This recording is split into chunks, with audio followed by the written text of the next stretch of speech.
Hey, boys and girls. It's time for Uncle Jay Explains the News. Now here's the guy who helps little minds understand big news stories, Uncle Jay. Hi, boys and girls, and happy Easter. Well, it was a very tense week in the world. We were all so worried about the fate of those brave young men and women.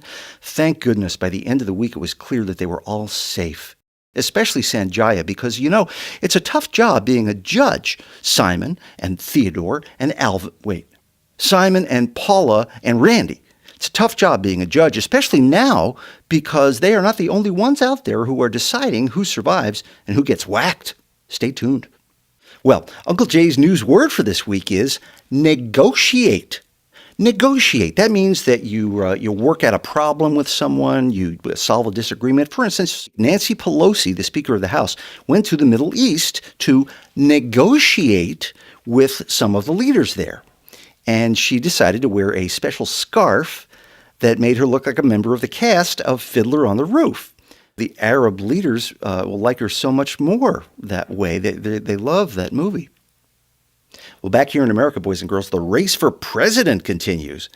It is a race that you won't see the finish of until you've seen 2 more summer vacations, about 3 more versions of Grand Theft Auto, probably about 100 more videos of Diet Coke and Mentos blowing up. Right now, the candidates are trying to, with their friends, for more money. They spend all their friends' money trying to get elected. Then when they get elected, they pay them back with our money. Your mom and dad are going to send theirs in this weekend. So's Uncle Jay.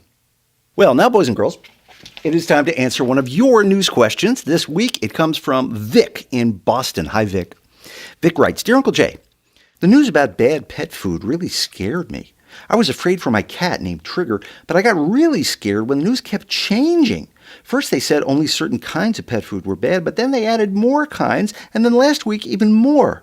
Uncle Jay, how much of the news turns out to be wrong? Can I trust the news? Thanks, Vic.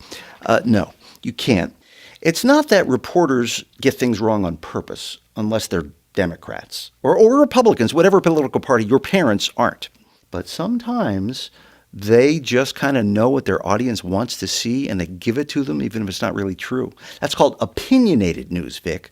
Opinionated is a very big word. Maybe it's just easier to spell it F-O-X. Well, boys and girls, send your news questions to Uncle Jay at UncleJayExplains.com. I'll see you next week when Uncle Jay explains the news. And remember, a good kid is good news.